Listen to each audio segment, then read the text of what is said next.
everyone. How's everyone this fine spring morning? What did the groundhog say? Early spring? He was right, or she. Shubenaki Sam's a girl, so. Good morning. Welcome to Committee of the Whole. It's an irregularly scheduled meeting. As we move into budget season, we begin meeting on the occasional Wednesday to work through the pile of documentation and discussion and debate that's required to put together a pretty significant budget here in the third largest municipality in the province of Nova Scotia. So today we're here to discuss the proposed capital budget for the 2024-2025 year, and we'll begin this morning by taking roll call. Just visually, I note we are missing Councillor Hurdle and Councillor Burgess and Councillor Armstrong. I know we have regrets from Councillor Burgess, but I haven't heard from the others. So we will look for a motion to excuse Councillor Burgess and hope the other two do join us at some point this morning. So the motion is that Councillor Burgess's absence from the February 28th, 2024 Committee of the Whole meeting be excused. Moved by Councillor Harding, seconded by Councillor Allen. Thank you so much. Any discussion on the motion? Seeing none, all in favor or otherwise, please vote now.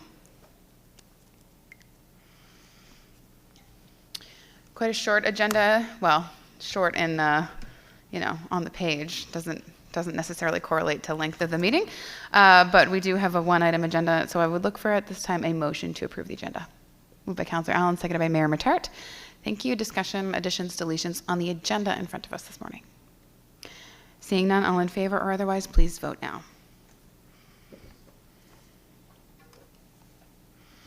And once we have an approved motion, I'd ask any councillor to declare a conflict of interest they may have with any of the items on the agenda. If you have a conflict of interest with the proposed capital budget, please let me know. Seeing none, we'll move to item 4, financial services, proposed capital budget. Mike Livingston is here, the manager of financial reporting. He'll be presenting. Welcome to committee this morning, Mr. Livingston.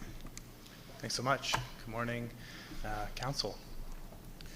So today's presentation will be the capital and project budget for the upcoming fiscal period 2024-25. A bit of the agenda, the order of approach for the presentation today. I'll start off with a bit of a budget overview. After that, there'll be some discussion on the various financing sources and their implications. And then we'll start to go through individual project detail, sort of one project sheet at a time, through the categories of municipal infrastructure, special projects, municipal sewer, regional sewer, and the Greenwood water utility. And I think probably once we get to the point of the individual project sheets, it'll make sense if we pause for questions if there are any on a project by project basis to make sure the information's fresh for discussion at that time. So we'll follow that sort of format. So overview, this year's capital and project budget contains 47 distinct project sheets, almost $43.2 million of gross spending, and over $71 million across the 5-year forecast that we prepare along with the annual capital and project budget. Quick note on a specific component of this budget, the regional sewer projects. Those are approved by a committee of council, the Regional Sewer Committee, along with some partnering organizations. Those projects have yet to be recommended for approval by that committee, so the material that I'm presenting today is simply preliminary draft material that was presented to that committee, but there is still a chance that there will be change in that area, and that will be highlighted in a future budget discussion if that's the case. So at a high level, the total $43,178,151 capital and project budget for 24-25 is made up of a couple of different funding sources. At a high level, direct from rates, so direct from the general tax rate, sewer rates, the water utility rate, is a total of a little over $1.4 million. looking to utilize grant funding of just under $15 million, utilize capital reserves a little over $6.2 million, operating reserves a little over $3.4 million, utilize long-term debt to finance a little over $16.8 million, and then some small other sources, non-municipal sources, of just over $200,000. So I'll get into each of those one by one now. The first category being the direct from rates of the 1.4 million. And so that's made up of the general tax rate of $950,000, the sewer rate, $350,000, and the water rate, $127,300. And the bulk of the increase in the direct from general rate category is related to 4 distinct projects. Those are the municipal accessibility upgrades, that's project sheet 22-3402, active transportation infrastructure, which is 22-3403, fire services delivery, Greenwich and Wolfville is 24-3404, and then a project sheet for climate change preparedness, which is 23-3401. So the first two of those four projects that I listed, the accessibility and the active transportation, those are pulling $175,000 each from the general tax rate, and that's in line with the forecast and the plan that was presented in the 23-24 budget.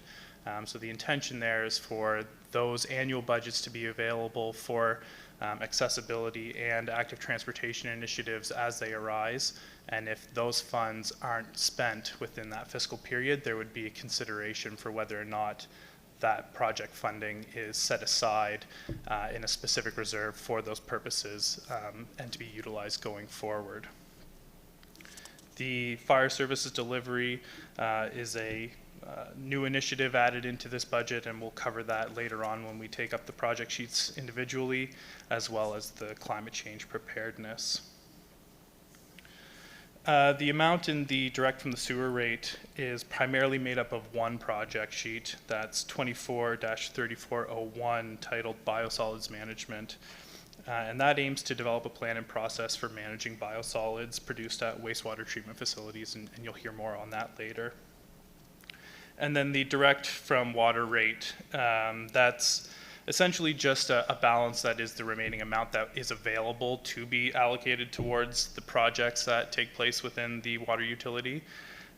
There is one rather significant project within the Greenwood Water Utility that is sort of the spotlight of focus in that area, and we'll get into more on that later, but that is the production well project sheet 11-2408.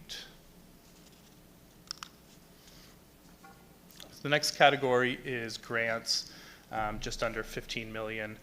And this is made up of both grants that are already approved and we're working through utilizing those funds and submitting claims and whatnot. And then other elements here might be speculative, things that have been applied for but maybe not yet communicated or awarded. So a bit of a mixture of those included here, but some major categories are presented on the slide you see in front of you, and I'll just quickly go through the acronyms that I've put up there. So CCBF is the Canada Community Building Fund. That fund is formerly known as gas tax, and we're looking at utilizing just under $5 million worth of Canada Community Building Fund funds within the 24-25 period. Then we have ICIP of just under 6 million. ICIP stands for Investing in Canada Infrastructure Program. And those funds are substantially directed towards our wastewater infrastructure projects that are carrying forward into 24-25. Next is MCGP, which stands for Municipal Capital Growth Program. And that represents a fund that has been applied to jointly within the regional sewer system and is looking to offset the substantial cost related to some force main replacements, which, once again, when we get into the specific project detail, you'll get more on that. And then finally, other various grant funds that could include things like Federal Active Transportation Fund or the Sustainable Communities Challenge Fund, but together those other smaller amounts total $913,000. The next financing category is the draws from capital reserves. So a little over 6.2 million, and that's spread across the general rate municipal sewer and the regional sewer. Most significantly, you'll see that the municipal sewer is looking to draw from capital reserves, and that's mostly tied into the projects, so where there's significant ICIP funding available, and we're looking to just get the municipal share in there and get those projects through and complete.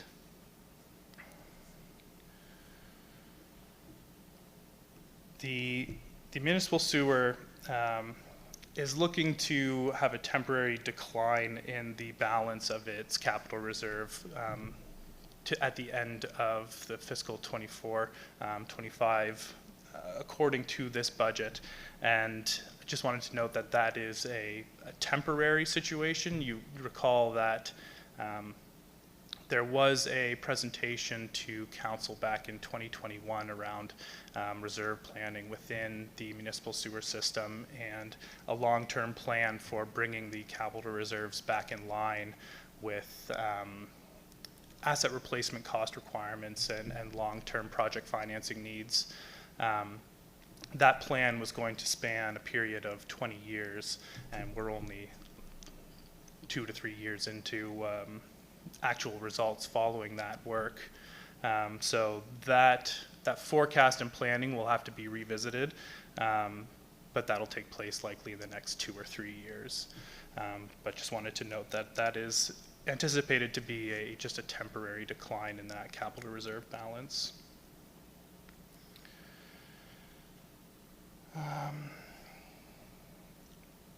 Some other capital reserve elements that I wanted to touch on are related to municipal fleet replacements. So there was an example that was discussed during budget presentations and deliberations in 23-24 around the deficiency of the capital reserve contribution process as it relates to replacement costs and the rising costs of those replacements. In the case of vehicles, for example, 10 years later, where a vehicle that may have been purchased for closer to $20,000 10 years ago is now looking at more like $75,000. And so we find ourselves, when we go to replace one of those assets, with a deficit of roughly $55,000 in capital reserves. So that's the type of thing that we're working with and trying to make sure that we utilize reserves only to the extent that they're there and available for replacement assets, and we're slowly working our way towards that state. This budget that is being presented today doesn't 100% achieve that in all circumstances, but it is something that we are working towards. And you'll see in the case of the specific example of vehicles that the utilization of capital reserves is limited, and then where that balance would need to get made up, we're contemplating a little bit of debt financing to close that gap. Another good reserve example that I want to bring forward is the IT reserves.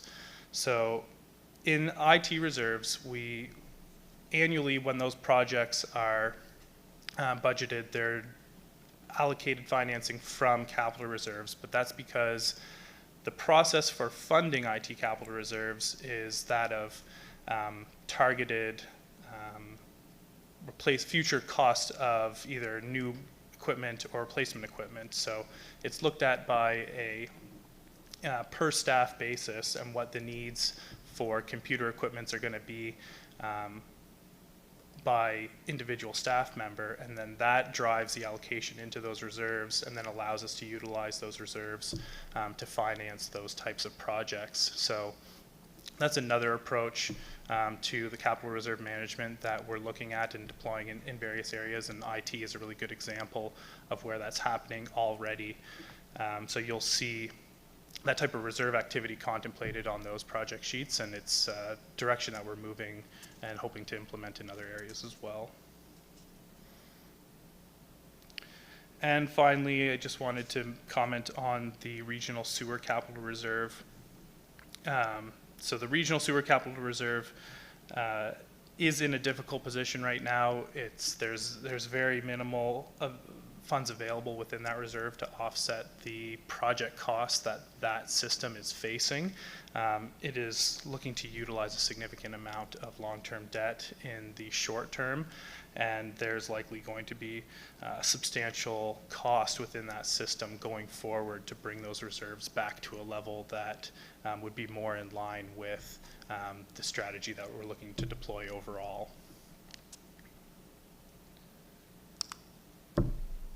So the next, I guess actually, sorry, before I move on to operating reserves, just had a bit of a snapshot here on the screen for you as to where various reserves are sitting. So the total general rate capital reserve, we're seeing the forecast at the end of 23-24 just under the $11 million mark. The budget for 24-25 is contemplating increasing that reserve up towards the 13, almost $0.3 million mark, and reaching that point would allow the general rate capital reserves to achieve 92% funding level relative to the accumulated depreciation of the related assets. And so our policy on reserves specifies that the recommended balance of those reserves would be 100% of accumulated depreciation.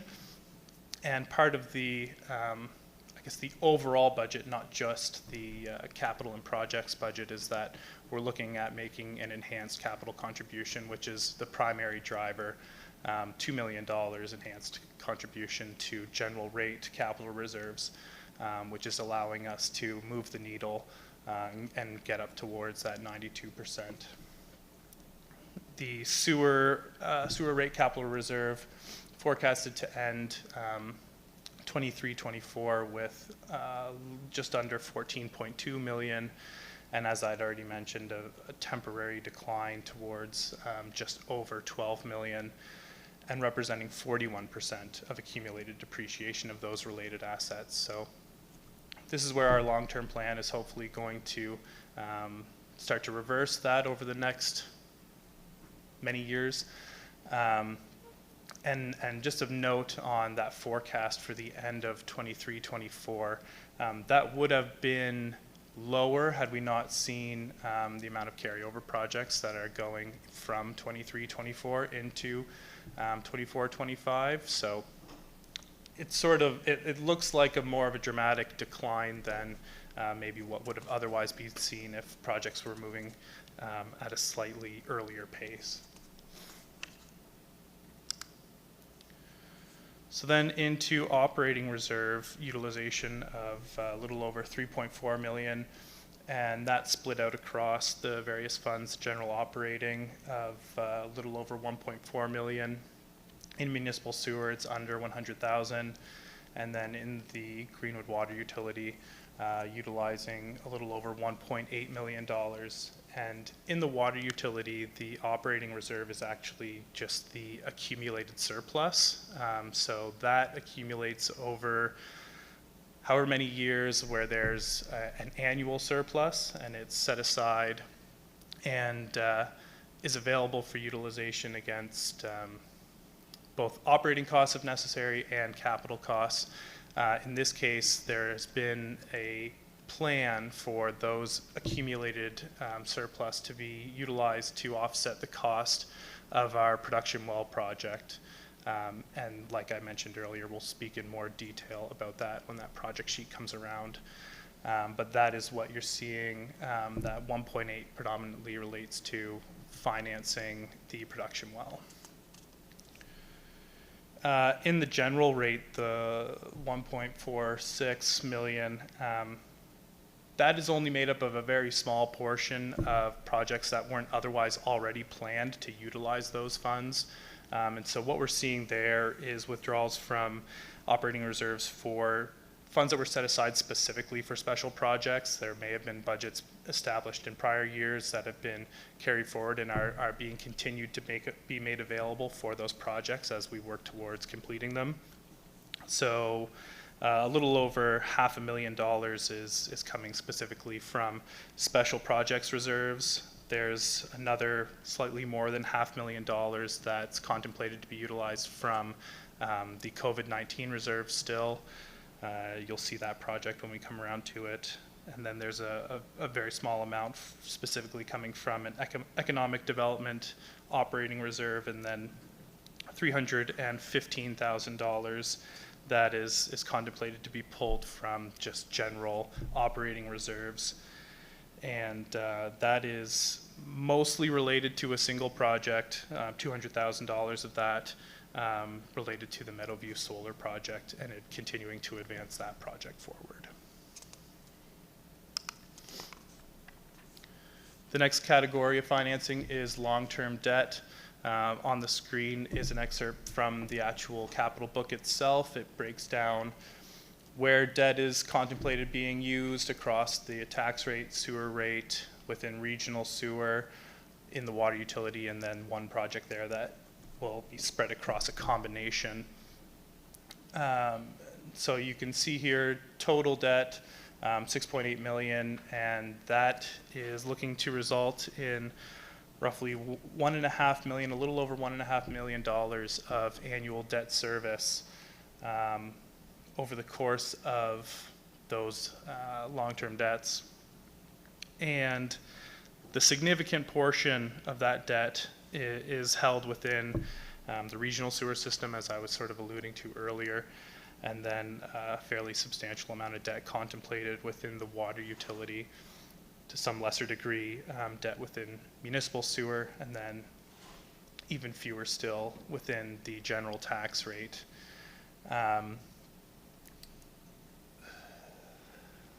The assumptions that have been built into this debt service is based on the municipal finance division cost of borrowing for all-in cost of borrowing for the fall 2023 debenture issue, which was 5.2%.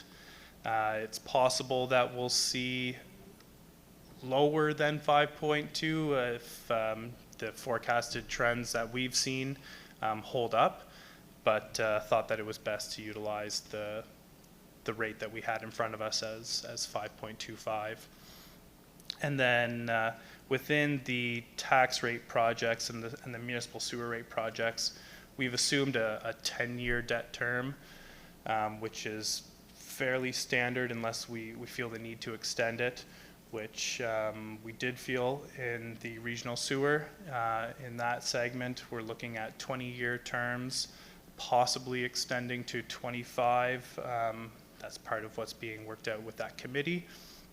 And then within the water utility, looking at utilizing a 25-year debt term, which is actually the maximum term available as per our policy on long-term debt.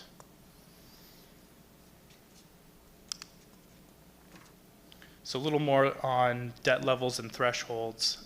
So there's 4 applicable debt thresholds that we track throughout this process.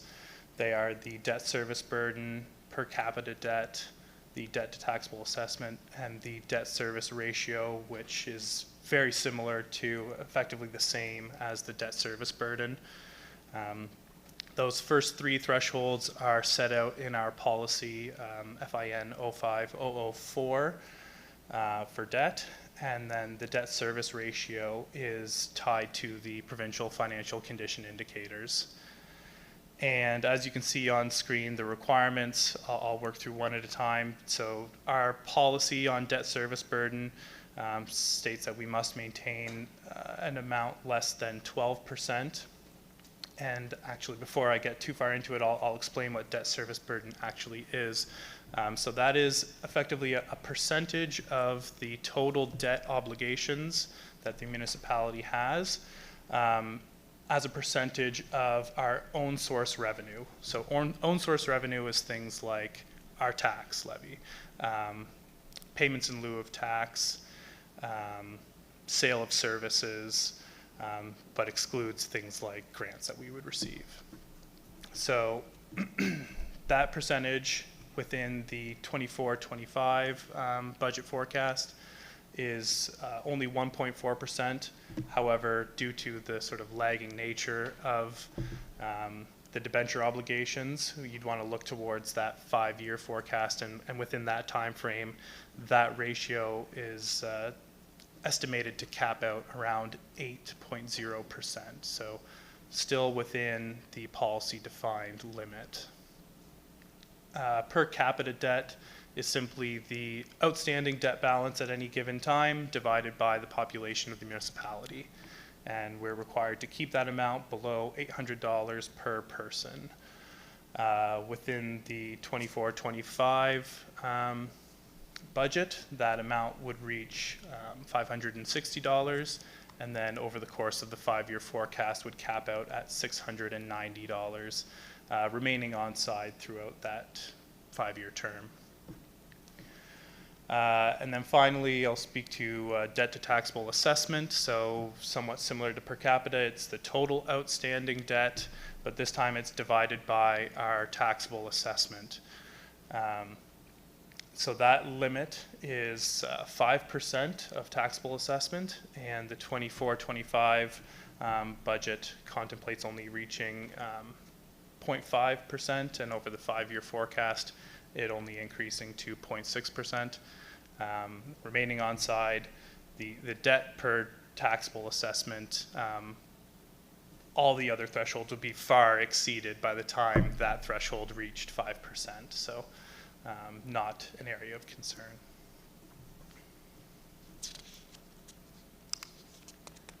All right, so then we'd be getting into the individual project detail, and I think I'll just quickly see if there's any questions on the material that's been presented so far. Any questions from council? Councillor Killam. Thank you, Deputy Mayor, through you. Just a question regarding any projects that may arise in this upcoming year that hasn't been taken account for in this budget. Where would they come out of the reserves, or would have to be okayed, of course, by council? But yeah, so through you, Deputy Mayor, the approach would be for that to come forward to council for consideration via a supplemental budget, and part of that consideration, we'd bring forward our recommendation on how to finance any additional spending. So that could be through reserves, it could be with long-term debt, or if we're fortunate enough to find some form of third-party grant funding to offset those costs. All that detail will be worked out and presented and discussed with council at that time. so if funding was available through the province and the feds, but has to have municipal contributions to the project, that would all be worked out through the decisions of council and the reserve funds or whatever. Yep, it's just through a supplemental budget decision by council. Yep. Thank you. Thank you, Councillor. Mayor Matart. So interestingly, I had the same question as the councillor.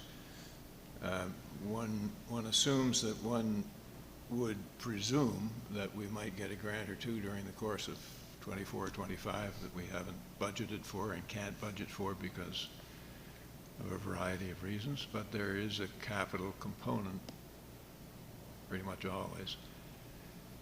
So we can presume that we budget with a view to having sufficient reserves operating or capital upon which we can call if grant applications were approved. Can you verify that we have done that? So through you, Deputy Mayor, to the Mayor, the approach is that we would not put our reserves specifically, I'll speak to, in a position where they would dip below FCI thresholds, financial condition indicator thresholds. So yes, reserve funds are available. A conscious decision could hypothetically be made to pull those reserves down below thresholds if needed and felt warranted. But when we bring forward the proposed budget, we do it within the confines of those thresholds. Thank you. And just to follow up, if I might. Yes, of course. So we've got a very significant increase in our debt and debt service burden. I mean, the debt service burden goes from 1.4 to 8 over the 5-year term.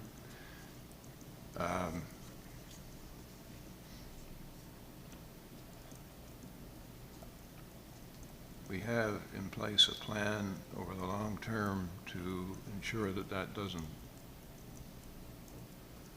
increase or that we have a capacity in sight that will allow us to pay down that debt and relieve ourselves of the burden?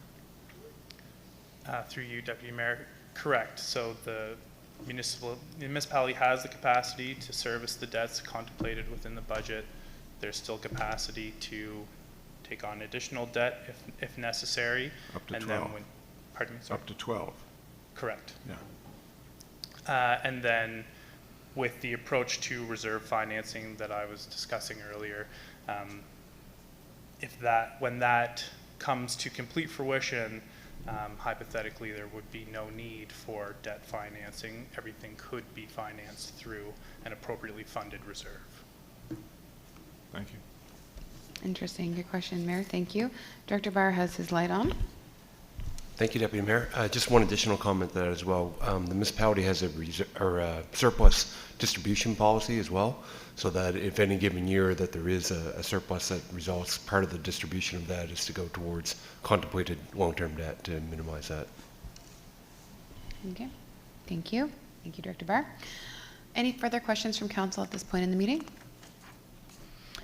Seeing none, we'll go back to you, Mr. Livingston, to continue the presentation.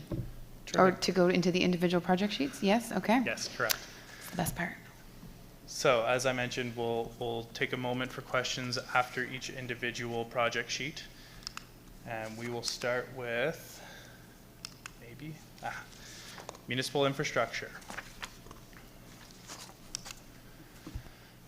The first project sheet that I will touch on, actually even before I touch on the network upgrades themselves, the detail on my slides aims to capture, the key points of these project sheets, distilling them down to a single bullet line on a PowerPoint slide may not do them complete justice. So I would encourage you to closely examine the descriptions and project need and financing descriptions that are contained within the project sheets themselves. And just forgive me if the descriptions on slides fall slightly short of the great initiatives that are contemplated within the budget. So with that out of the way, our first project is network upgrades, and this is an ongoing program to replace and add system and network components. Within 24-25, we're contemplating a budget of $107,000. And that would be financed from our IT capital reserves. Activity within 24-25 encompasses the replacement of the entire core network and switch stack. Happy to take your questions on that project. Questions on this project? Okay. The next is another IT project, hardware evergreening. Another ongoing program for replacement of computers and other hardware, printers, scanners, etc. Contemplating a budget of $62,000 to be financed from IT capital reserves. And we're looking at 10 replacement systems for counselors, 20 workstations, 20 phones, 12 monitors, and a replacement drone.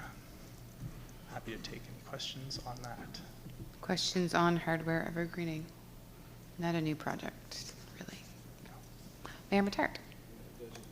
drone operator? Do we have a designated drone operator? I believe we have one on staff, or we will have one on staff. Thank you. The next project is the accounting software project, and this would have previously been titled the Asset Management and Accounting Software Project. This is a carryover, or I guess now a deferred project, as a result of the cybersecurity incident in 2023. The recovery efforts necessitated that we entered into a 3-year contract for our cloud service accounting software. So near the end of that contract period, we will once again dust off and start looking at replacement systems. And that is scheduled to take place sometime around 25, 26. The cost estimate at that time today is just under $300,000, $280,000. And we will better refine that figure as that date approaches. In the subsequent year, we'd be looking towards connecting our asset management and accounting software packages, which was contemplated from the onset, and that is a small budget in the subsequent year, 26-27, of $50,000. Happy to entertain questions on the accounting software. Questions? Nope. Great. So another IT project, the fiber/wireless hybrid connectivity. This is an ongoing program with a little bit of carryover activity contained within it. And it contemplates connection of municipal properties to the municipal network. So we're talking like our wastewater treatment facilities, our pumping facilities, that type of thing. And we're looking at $316,472 carried over from 23-24, financed with a combination of IT capital reserves of $71,472 and long-term debt of $245,000. And that carryover activity is to connect the Aylesford water and wastewater plants and the Greenwood well field. Future plans include the connection of facilities in Aldershot, and then after that, facilities in Canning. Happy to take questions you may have on that connectivity project. Will the connection of the water and wastewater plants assist in like the monitoring of this, of what's happening at those plants? Is that sort of the idea? Yeah, part of it is that it will help enable SCADA systems, and then it also gives the benefit of having staff have that extra level of connectivity so that they can communicate, receive, and transmit information when they're out at those sites. Great. Any other questions? Nope. So then we move away from IT and into some facilities projects, starting with the Waterville warehouse upgrades. This is a carryover project with some work that was originally anticipated to then also take place within 24-25. And it contemplates upgrades to the warehouse to enable additional uses within that warehouse. The total budget of $335,000 to be financed with debt. And the type of work that is being looked at there is fencing around the property, security system, a fob-operated gate, and then that's the carryover activity, and then the additional work that was contemplated previously for 24-25 that will still move forward is installation of insulation in the building and climate control capability. And I can take your questions on the warehouse upgrades. Questions in the Waterville warehouse? Seeing none? The next facility project is in the municipal complex here, some furniture and equipment. So this is a new project. It contemplates purchases of office furniture for new and existing staff, and looking at $95,000 financed with the building capital reserve. And we're looking at workstation furniture delivery and installation of those items. And it's needed, as I mentioned, to accommodate our staff, both existing and new. Any questions? What's an aluminum box sign? Oh, so it's a great question. I believe it is just the type of signage that you would see when your headlights strike it. It really lights up and makes it very clear that there's a sign in front of you. Okay. Great. Any other questions? Looking forward to enhanced visibility here at the county. Go ahead. We're good? Terrific. The next project is, we're getting into some roads and sidewalk section now, so pedestrian infrastructure. So this is an ongoing program with some carryover activity, and it looks at construction of sidewalks from our sidewalk priority list. Total cost of $905,000, financed with a combination of the Canada Community Building Fund, $423,000, and our transportation capital reserve in the amount of $482,000. The breakdown between carryover, $205,000 carrying over, a new budget of $700,000. Areas of interest contained within this project sheet are Scott Drive, finalizing work that just needs to be carried over and complete. West King sidewalk, some seasonal specific work that was required to be carried over and completed in the spring. The Horton High School sidewalk project, which is currently just deferred until some study work can be completed around traffic in the area, that type of thing.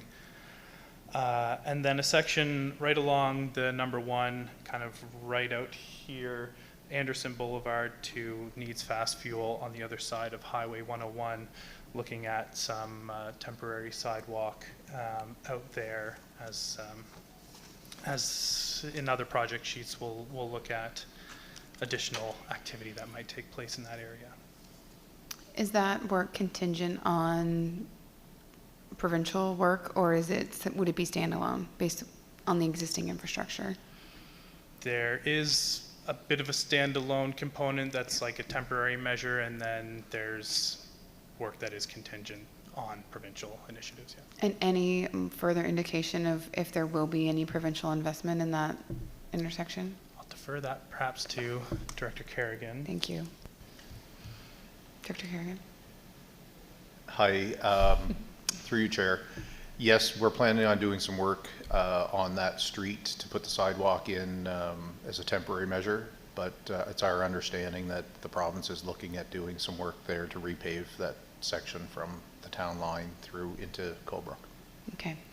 Any like major upgrades planned, like roundabouts or anything like that, or is it just is it just repaving what the existing design is?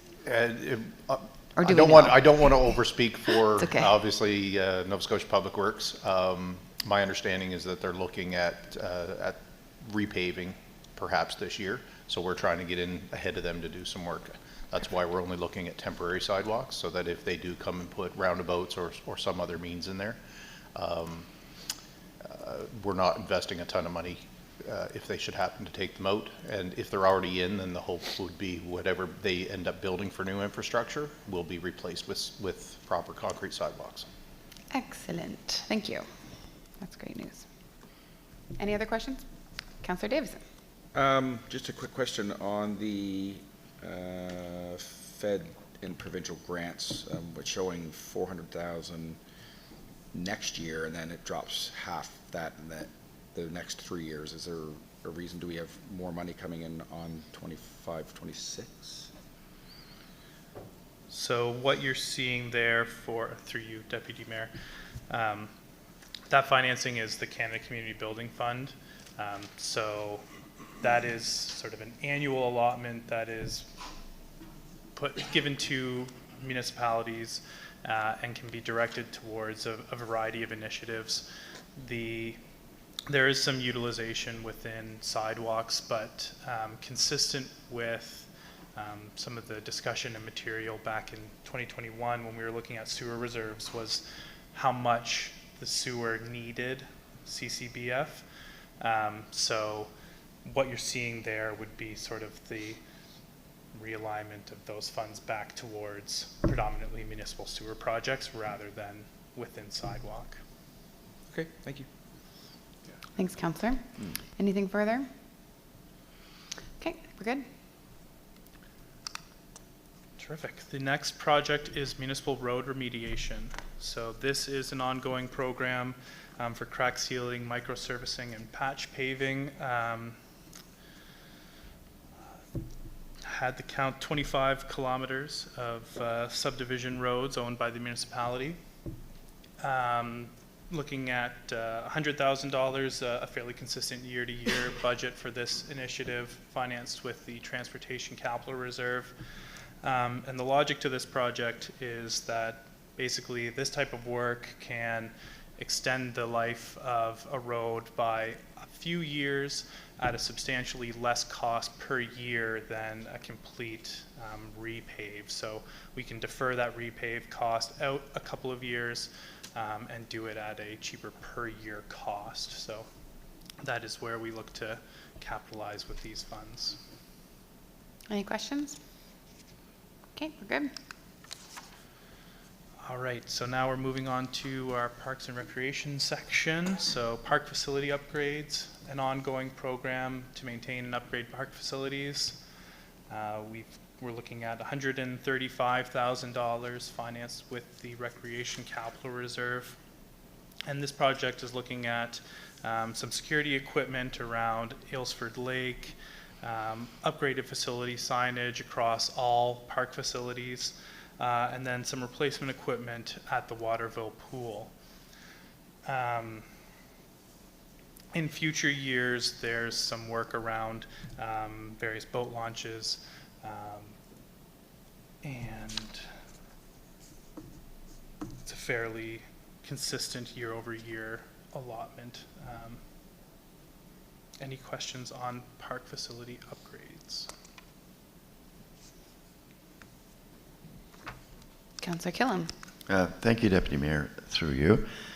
Regarding the Waterville Pool, now, I'm hearing things like that facility may close because there's not a lot of people that are in there right now, and I don't know if that's true or not. It's just probably a rumor, but what would happen to that pool if they close? Would there be any proactive work with the province on the pool? So through you, Deputy Mayor, I unfortunately don't have the answer to that question. I know that that work is being done in concert with the Nova Scotia Department. So they're involved. We're not just going in and replacing equipment ourselves. It's an initiative joint with them, and is really only a temporary measure where, I mean, we're looking at our recreation facility studies that could result in, hopefully result in a recreation facility here in Kings County that would possibly include pool. So it's, in the meantime, that pool in Waterville needs a little bit of support to help keep programs running there. So just a modest investment at this point. Thank you. Thank you, Councillor. Any further questions on this particular piece? Nice that we're getting new signs. Your next one, Margaret. So now we're out of the municipal infrastructure section and into special projects. The first one being our wind project. So this one is a carryover project, has for a few years now. This is contemplating preliminary consulting and equipment for project feasibility. It's got specifically for this purpose in our special projects operating reserve. Any questions on the wind project? Questions on wind? It's one we do talk a bit about, so thank you. The next is the light manufacturing park development study, another carryover project.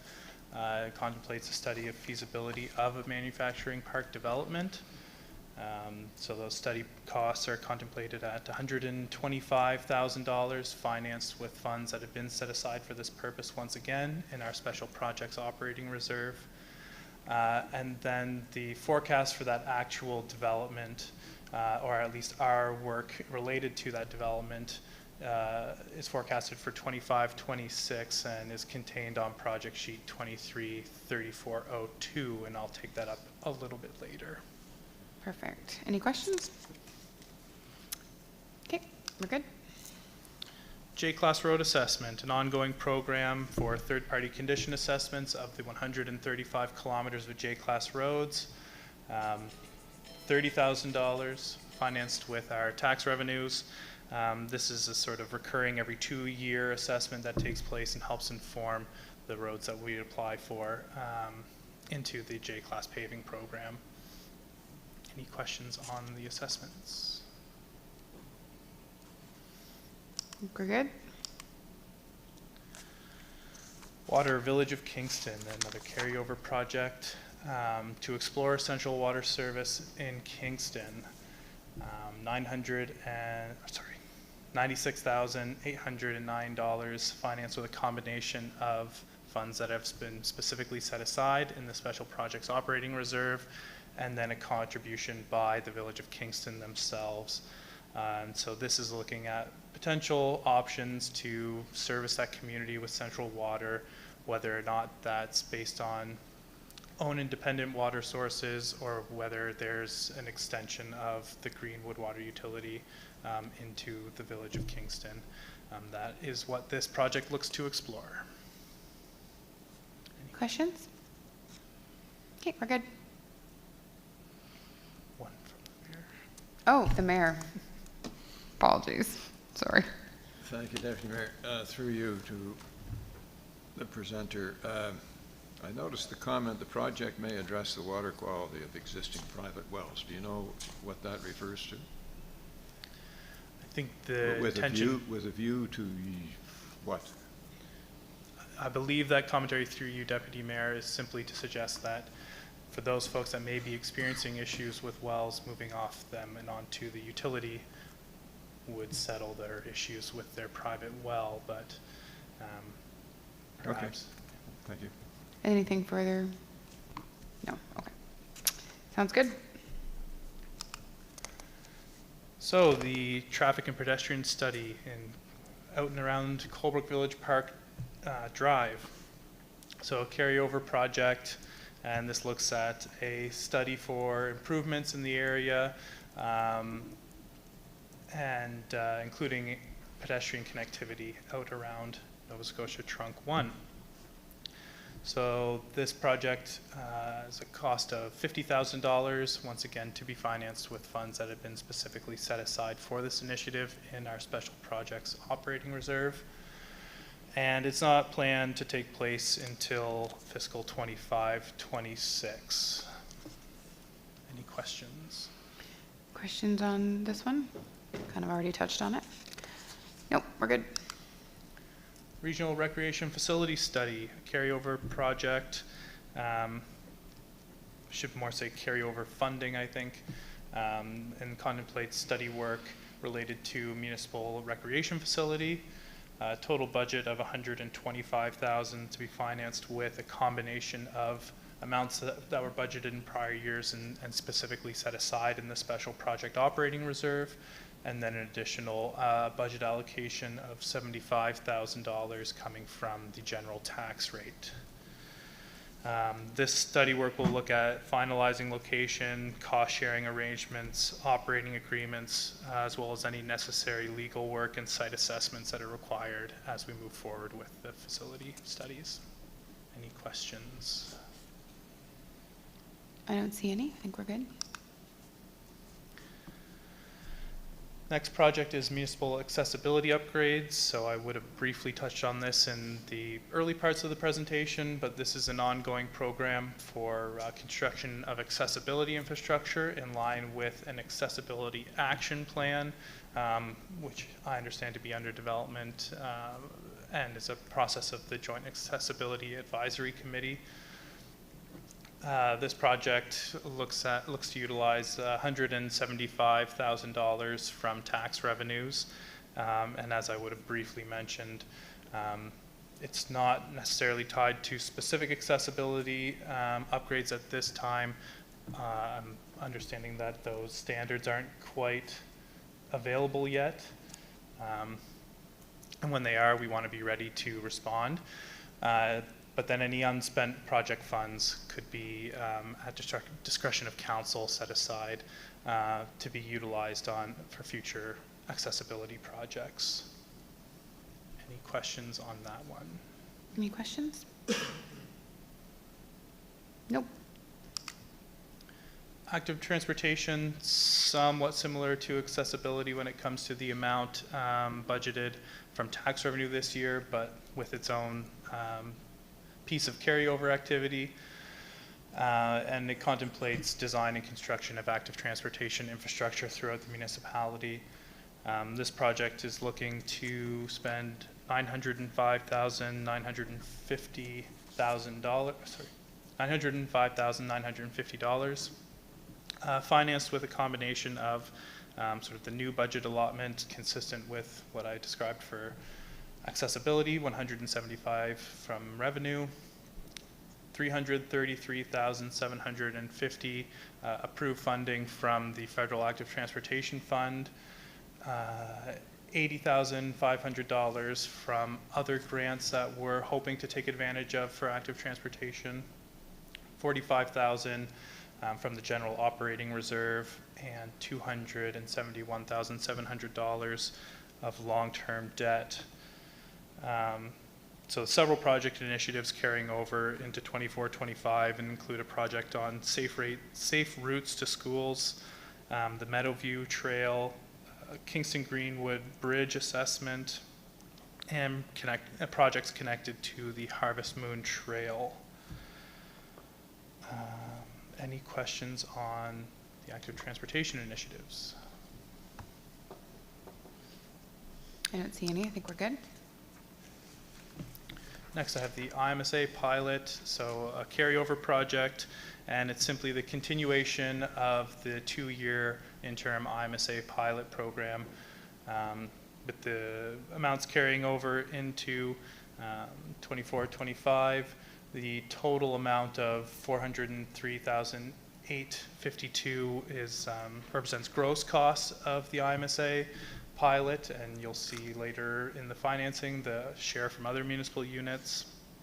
But that is to be financed as originally contemplated with $97,549 set aside specifically in our special project operating reserve, $50,971,000 from general operating reserve, $94,057 of ICIP grants, and then $161,277 from other municipal units participating in the interim IMSA pilot program. Take any questions on that program? Any questions? Nope. Next project is the municipal. I do have one, sorry. Certainly. Councillor Killam? Thank you, Deputy Mayor. Just a question as to the status on that sidewalk project at Horton, or not Horton, West Kings High School. I was just wondering if that's off the table now, or is it in process of being done? Mr. Kerrigan has an answer. I do. Thank you very much. Through you, Chair. That work has temporarily just been put on hold for the season, for the winter. So once the snow and ice melts up, the contractor's going to be back in to take out the temporary asphalt sidewalk that they started putting down to the bridge and replacing that with concrete, along with the traffic, the crosswalk and landing pad at the end of that project. So that's all going to be completed in the spring. Thank you. Okay, we're good. Terrific. The next project I have for you is the Municipal Infrastructure Development Strategy, another carryover project, and looks at engineering consulting specific to 9 projects related to density housing. And those 9 projects are tied to a decision of council back in January of 2022. At that time, the decision was to fund the entirety of this program with the COVID-19 reserve, and so remaining project costs of $546,200 yet to be and planned to be spent within 24-25 and continuing to be financed through the remaining balance left in that COVID-19 operating reserve. Questions? Questions? Nope. Next one is Asset Management Capacity Building Study, a carryover project and contemplates an asset management study related to growth of critical infrastructure and housing demand. It's a $400,000 project financed with Canada Community Building Fund, and this one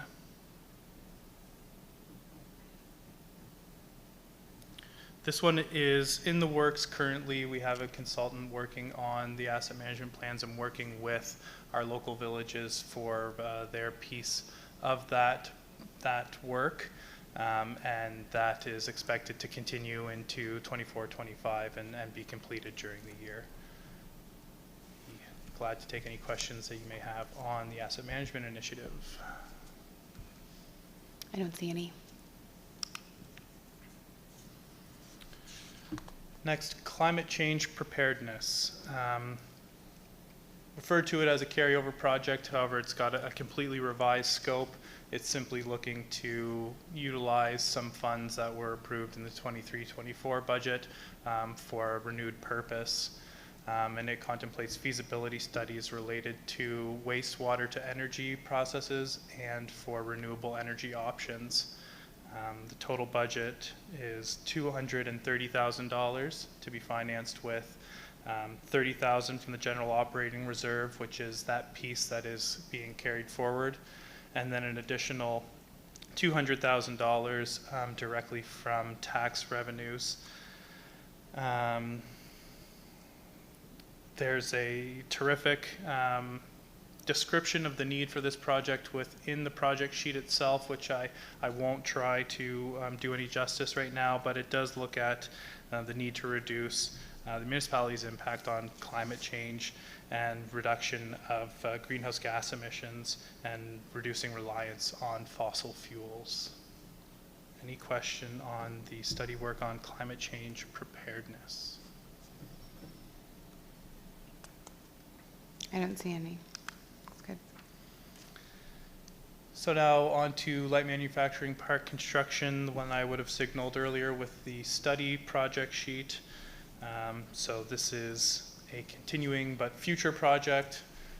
Construction of infrastructure to support this development is what's contemplated here, and we've got a budget of $2.1 million to be financed with debt in a future year, that future year being fiscal 25-26. If there are other viable financing alternatives, they'll be used to reduce the debt load required on this project. And then just wanted to quickly make the reference that this is springboarding off of the study work contained on project sheet 183404. Happy to take any questions on this. Councillor Killam. Thank you. Just a quick question. The location has been determined for this park, or could you elaborate on that?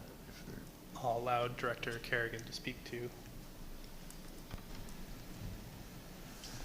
I'm not sure if I'm the best to speak to this or Deputy CAO. However, it's basically we're looking at adjacent to the new road that will be going into the interchange.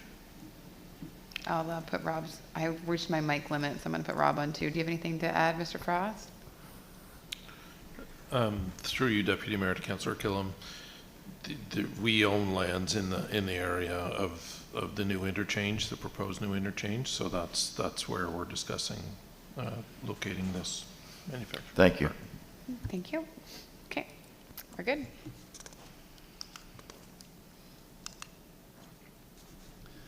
The next project is the municipal fleet replacements and additions. It's an ongoing program with some carryover.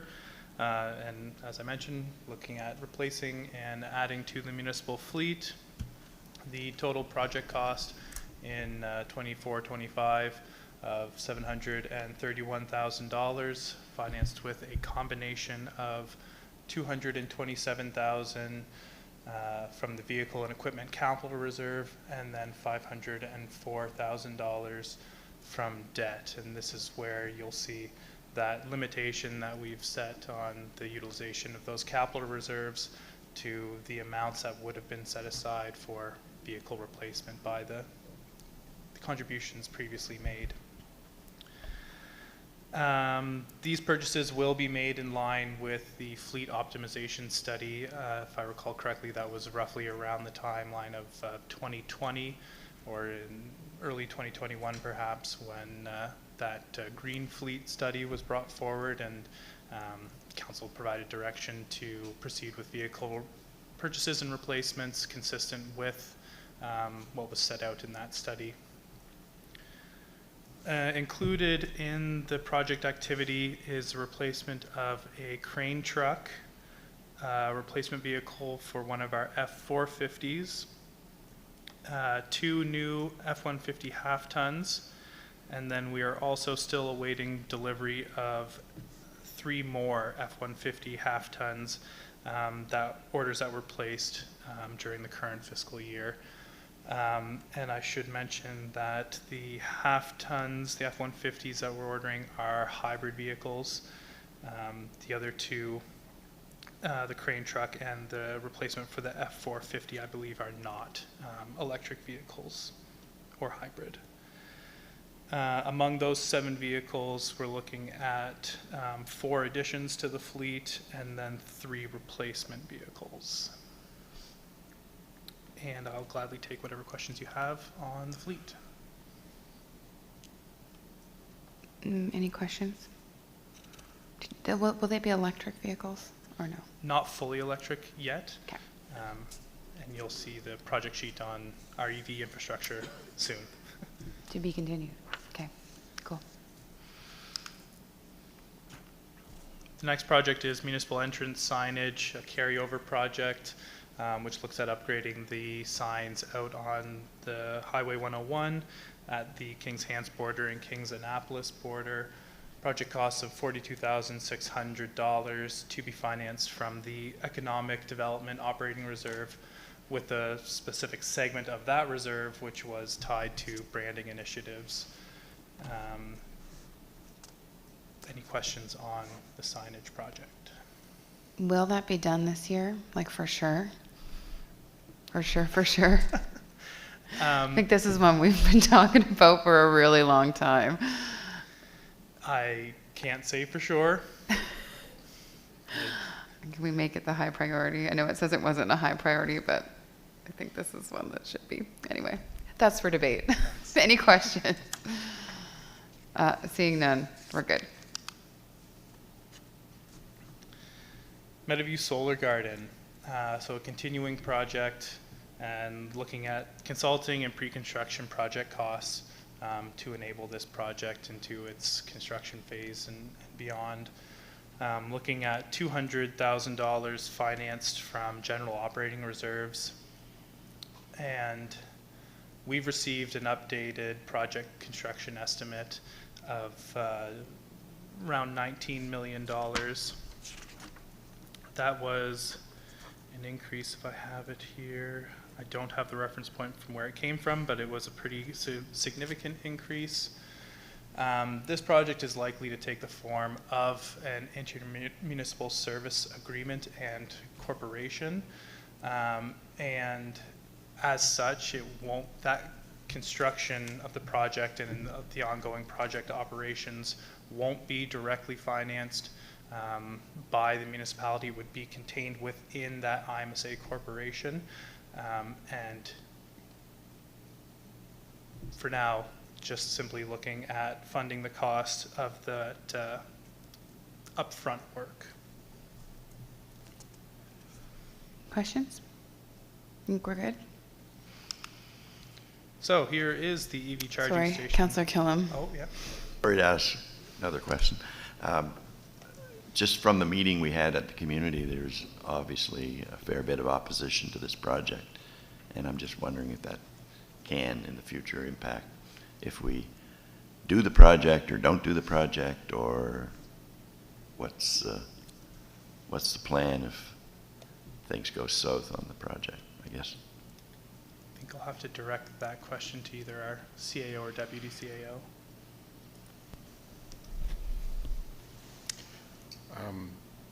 Thank you, Deputy, through you to Councillor Kilm. Don't know if I would say there was a fair amount of opposition. I would say that there was a fair amount of critique about what the perceived process was. Yes. Sorry, I worded that wrong. So I think that it's incumbent upon the municipality to go back to the community, as we committed to do, and to do more consultation on the project. So, Yeah, thank you. Thanks. Go ahead.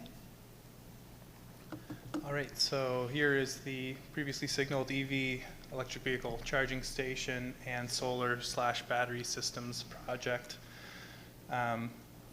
This is a carryover project and contemplates implementation of that EV charging infrastructure, looking at a budget of $980,000, financed with a combination of tax revenue of $80,000, funds set aside in special project operating reserve of $60,000, $405,000 of Sustainable Communities Challenge Fund grants that have been approved, and $435,000 of debt. So this is on a new project sheet, which you can see by the numbering scheme, it being 24 dash numbers. But this is looking to build off of and is carryover from project scope that was originally captured in 23-24 on the fleet project sheet. So just wanted to break it out and have it be its own separate and distinct initiative, separate from actual vehicle replacements. Are there any questions on the EV charging stations? There are. Councillor Ranger. Thank you, Madam Chair. Through you, just wondering, does this budget include signage so that people can find, because there's a public and a private component to this. So if it's open to the public, how will the public know where it is and how to get to it? Through you, Deputy Mayor, I don't know. I've not been in part of a conversation contemplating signage, but a fair point around identifying what's available. Don't know if our Director of Environmental Services and Climate Resilience would like to comment. Your Deputy Mayor, I hope you can hear me fine. Yes, that's a great question. We do have plans to have signage for specific locations for public, especially public areas. Those areas which are more for our plants, they will not have signage, but for specific public ones, we will have signage associated with that. Does that answer your question, Councillor? Yes, thank you. Thank you very much for that answer. Councillor Harding. Through you, Deputy Mayor. The SCCF grant, how's that based on the percentage of how many of these chargers we put out into the community? Is there a formula there that's used, or I know some of them are coming around here, right, for our vehicles to use, but I don't know how the split is or how many chargers were put out in the community with this amount. So through you, Deputy Mayor, the SCCF program had specific limits established depending on the dollar value size of the project that you were looking at, I believe at the scale of our project, we would be limited to 60% financing through SCCF. We applied for 60%. What was approved was slightly below. I'm not intimately familiar with the reasoning of whether or not it was because there's a public or municipal component. Perhaps the deputy CAO knows, or CAO.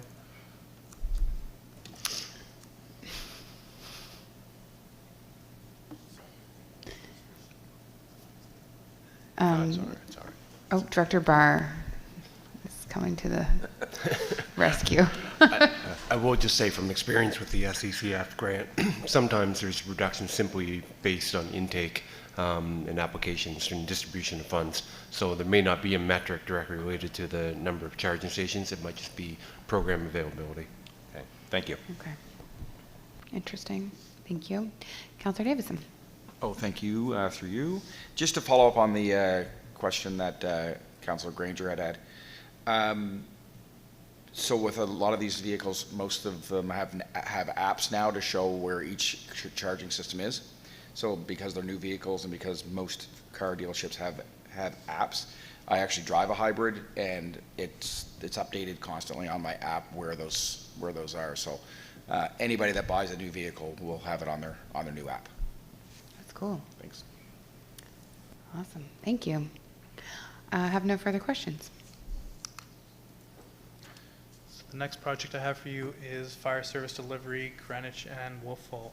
So this is a new project, and it looks at project management and implementation of transition plans related to the agreed merger of the Greenwich and Wolfville fire districts. Looking at $200,000 financed from tax revenues to facilitate this upfront work, and in 25-26 there is a rough preliminary estimate of what the municipality's share could end up being of the fire station construction itself at $3,250,000, and that will be adjusted as more information is gathered. Okay. New one this year. Interesting. Thank you. No questions? The next is Property Assessed Clean Energy, or PACE. So this is a new project sheet, not necessarily something that hasn't been in the works. So we're looking at design and implementation of a PACE program. And for those who aren't familiar, PACE is a clean energy or green energy financing program where residents would be able to obtain a loan that is associated with their property rather than with them as an individual. And so it is a unique program that can be delivered by municipalities.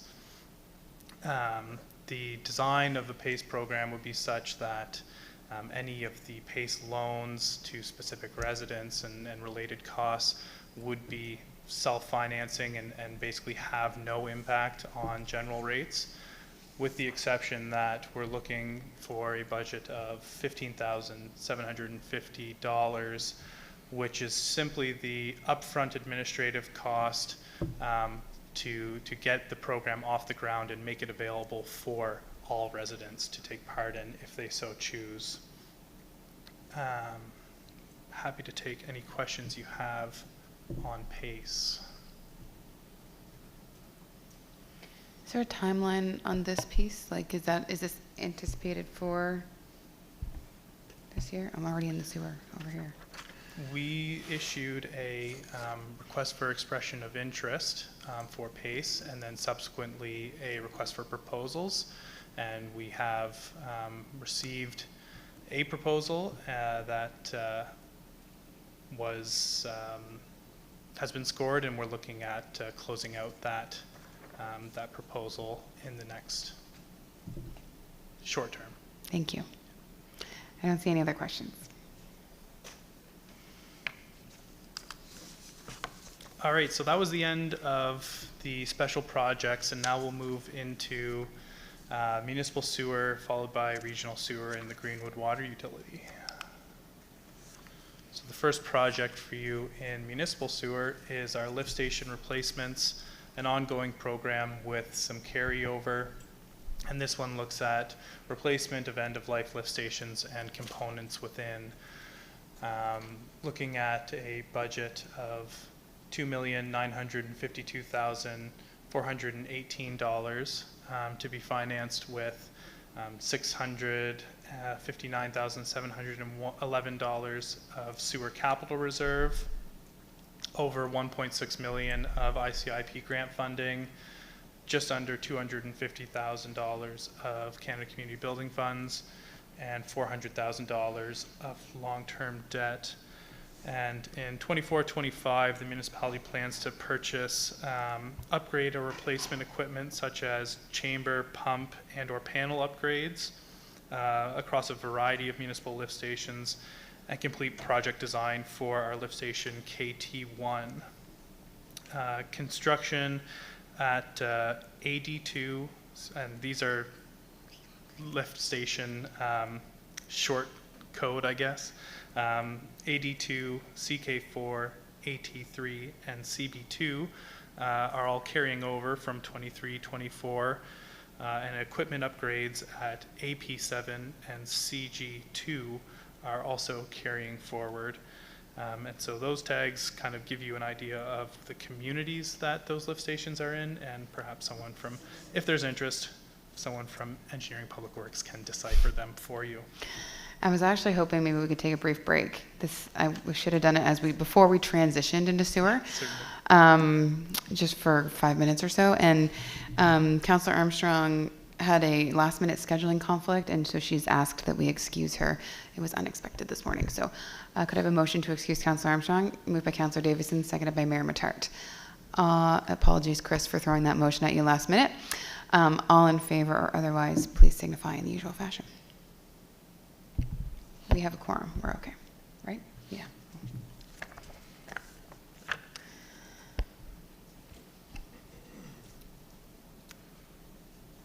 Thank you. We'll take a 10-minute break. We'll be back at like 10:30ish. Thank you.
My what thing? Tomorrow?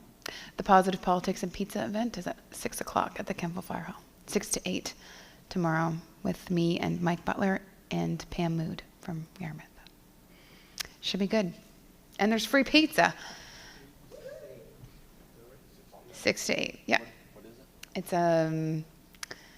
It's just a panel of municipal councillors who have been able to maintain positivity throughout a political experience. It's about surviving municipal politics and coming out with a smile on your face. That's what it's about. Yeah. So you're going to send an invitation to Bob? Not this time. There was a poster that went around to council too, so I can resend it. I do want to wait till we have Councillor Hurdle back in his seat because we are well, I guess we're okay. Councillor Killam has left for a doctor's appointment. Thank you. We do have quorum, so we're okay. So we'll continue going. Mike, thank you for allowing us a bit of a break, but you have the floor again. Didn't know it was up to me. So we'll continue picking up where we left off with lift station replacements. Just quickly, a little under $3 million of project costs. Various lift stations across the municipality. And fair bit of carryover activity, rather significant portion of project financing from ICIP grants. So a really great opportunity to do some work at a reduced cost to municipality per dollar. Just to quickly touch on what I went over one more time. So it's just around replacing components of lift stations. There's about 70 lift stations within the municipality, and so if we look at performing upgrades or maintenance or what have you on 2 to 3 a year, then we can get ourselves into a regular 20-year cycle with those lift stations. Any questions on the lift station replacements project?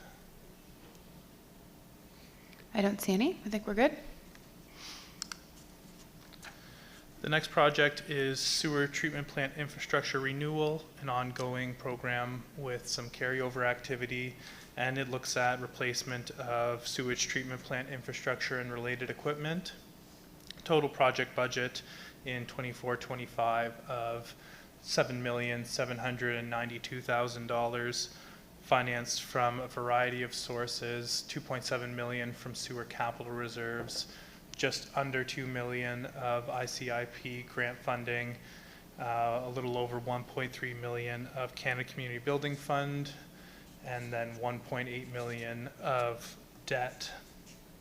And so in 24-25, this project is looking at design, construction, and purchasing of new screens in Aldershot, Avonport, and Waterville, sand filter refurbishment for the Greenwood sewage treatment plant, UV sensors, sleeves, and bulb replacements for Hants Border, Avonport, Canning, and Aylesford, and improvements to security and monitoring for all of the sewage treatment plants. There's also some optimization study work that will take place across all municipal sewage treatment plants. Are there any questions on the initiative for sewer treatment plants? Any questions from council? Mayor Matart? Do I recall correctly that, I'm sorry, through you, Deputy Mayor, do I recall correctly that there's a small private system in Hants Border as well? To direct your question to one of our engineering folks. A small private system. My understanding was that there was a developer who developed early in the Hants Border area and had to put in their own system. No? I'm in the wrong area, am I? I'm getting blank stares. It's just water, is it? Councillor Allen tells me it's just water. Thank you. Mr. Kerrigan, do you have anything to add? I was just going to say a small water system in Hants Border, but Okay. not sewer. Thank you. Okay, perfect. Okay, we're good. The next project is sewer collection line replacement, another ongoing program with some carryover activity. It looks at renewal and replacement of sewer collection lines. 1.9 million, a little over 1.9 million of project costs to be financed with a combination of $403,000 of sewer capital reserves, basically $900,200 of ICIP grant funding, and then $620,000 of Canada Community Building Funds. So this project specifically is looking at replacement of the sewer line on Chapel Road in Canning, jointly with the village, related to their water utility portion of the project. Previously was on hold until financing was finalized and is moving forward now. Other activity, sewer main replacement of 365 meters of 12-inch line running from 123 Me Road to 1053 Governor Court in North Kempville, which is some carryover activity. And in 24-25, we're budgeting for future project design and an increase in the budget related to that work that I described between Me Road and Governor Court. The last piece that I'll touch on here is that this project contains what was previously a $50,000 budget allotment related to sewer laterals from property lines to our main line. That budget we're proposing to increase to $80,000 to reflect increasing costs of that work and the potential for increased volume of lateral connections. So increasing from $50,000 to $80,000 for that particular piece of the initiative. Any question on collection line replacements? Amateur? For engineering, but through you, Deputy Mayor, is our main line going down the center of the road, or is it on one side or the other? In the Scotts Bay, in the Scott Drive area? Through you, Chair, I do not have the answer to that. I don't know if Aaron knows, and mostly because Scott Drive was done before I started, so I really don't know the location. It's on the side, isn't it? Yeah. Along the side, it sounds like. Okay. So when we talk about going from the property line to the central sewer line, depending on which side of the road you are, it's an expensive proposition, I guess. I guess it would equal out even if it went down the center of the road. I'm answering my own questions, Deputy. That's okay. As long as they're getting answered, I guess, right? That's why we're here. Councillor Harding, do you have questions you'd like to answer yourself? This hasn't to do with sewer, this has to do with water. I think you mentioned it last time about the water line that's running from the New Wells to Greenwood. Is there something coming up on that, or did I miss that? Yeah, correct, through you, Deputy Mayor. There's a section on the Greenwood Water Utility. It's the last segment that I'll cover. Oh, okay, Yeah. thank you. Sorry. To be continued, Councillor. We'll get there at some point. Go ahead, Mike. So moving on, so EPW equipment and occupational health and safety, an ongoing program for the replacement of end-of-life and the purchase of new equipment and tools to support operations, as well as to ensure that we maintain our occupational health and safety obligations. Looking at a budget of $205,000 financed from the Vehicle and Equipment Capital Reserve. And some of the specific things that we're looking at for 24-25 are some gas detection equipment, dissolved oxygen and potential hydrogen meters, ammonia measuring instrument for the laboratory, some lockout/tagout kits, geo-tracking tabs, and any other equipment as needs are identified throughout the year. Any question on this project? Don't see any. I think we're good. The next is our SCADA system. So an ongoing program with some carryover activity, and it looks at the upgrade of our current SCADA monitoring system, looking at a budget of $153,305 to be financed with a combination of various reserve sources, some from the sewer operating reserve, some from the sewer capital reserve, and then a small portion directly from sewer rate revenues, $50,000 from the sewer rate revenue. So this is the activity within 24-25. We're looking at completing a SCADA master plan that's going to set out the framework and roadmap for the necessary upgrades to the SCADA equipment. And then you can see in 25-26 of that project sheet that there is a fairly significant planned investment in SCADA equipment, which is sort of the first round of upgrades of those items. So about half $500,000 budgeted in the next fiscal period, 25-26. Any questions on SCADA? I don't see any. I think we're good. Greenwood Sewer Extensions, a carryover project looking at the extension of sewer infrastructure in Greenwood, specifically along Rock Notch Road and a small portion of, I believe it is the 201. Yes, the 201. Project budget of $2,135,600 to be financed with a combination of sewer capital reserves in the amount of $135,600, ICIP grant funding of just shy of $1.5 million, and then debt financing of $533,000. And so, as I mentioned, this is in the area of Rock Notch Road and Highway 201, and covers a distance of 1.35 kilometers, and will include a lift station, culvert, and both gravity and force main. Are there any questions on the extension?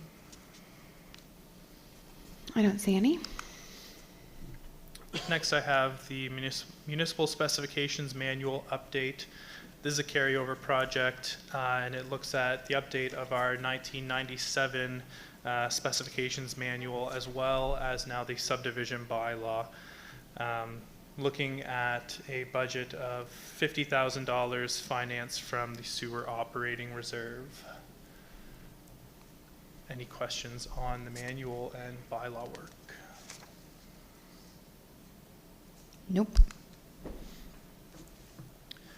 Next is a project related to the sewer laboratory building.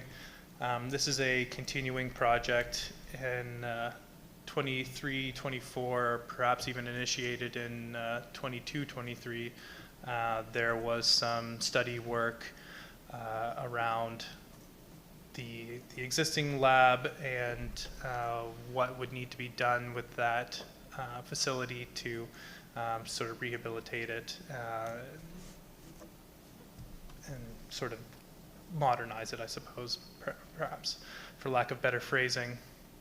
And so this portion of the project now looks at that, some of that rehabilitation activity and equipment purchases to comply with occupational health and safety, while also looking at some feasibility work around a new lab location.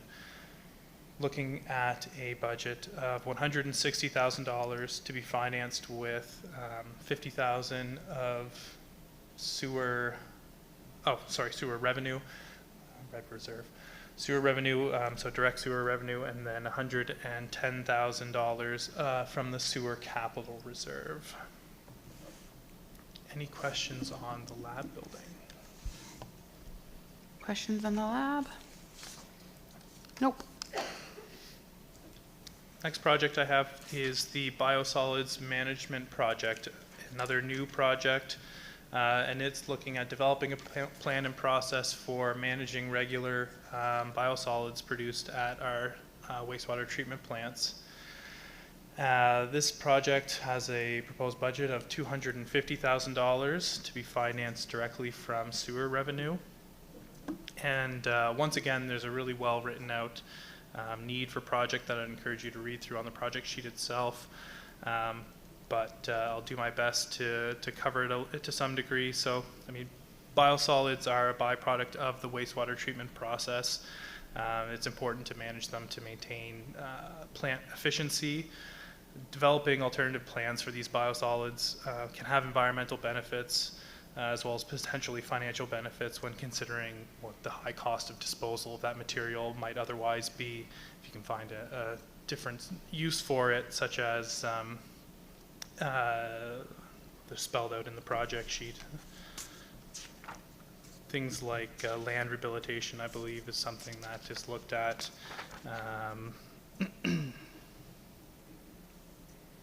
Agriculture for soil amendment, energy generation potential, those types of things are what we're looking at exploring with the biosolids management project. Any questions on this initiative? Exciting stuff. Any thoughts? I think we're good.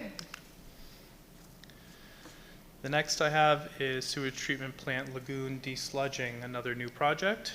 And it's looking at bathymetric surveying of lagoons and required desludging. So a bathymetric survey, from my understanding, is a measurement within the lagoon cell itself that gives an indication of the amount of material contained within that lagoon and where it's located.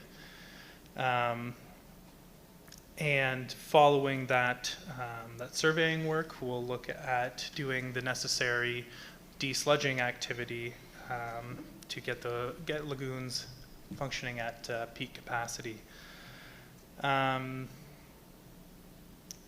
All of the municipalities' lagoons, all of the municipalities' wastewater treatment facilities are lagoon-based with the exception of Avonport. And so that mapping is required across every facility, with that one exception.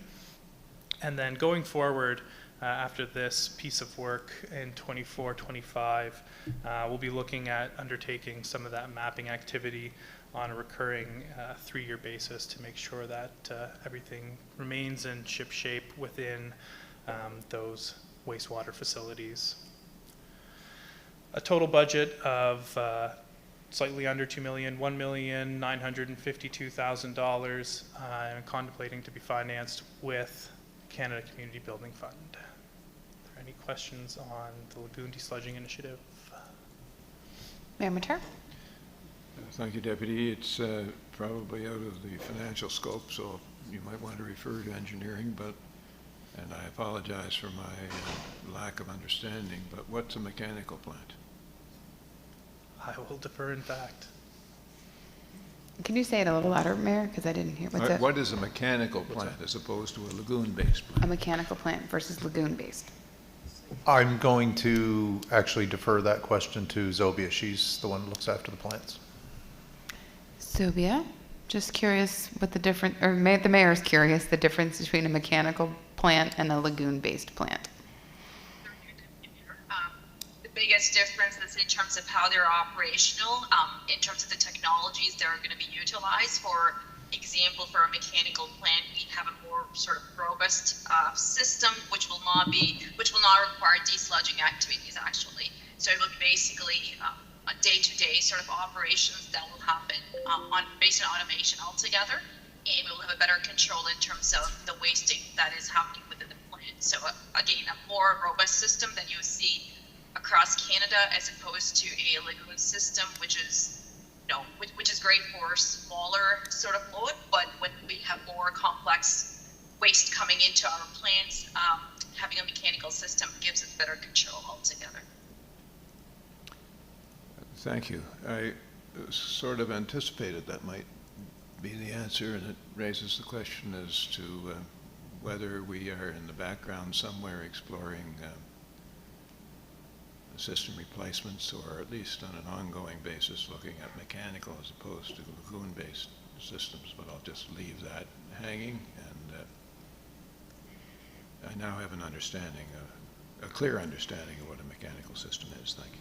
Thank you, Mayor, and thank you, Zobia, for that answer. Quick as Mike. That's the end of the section for municipal sewer.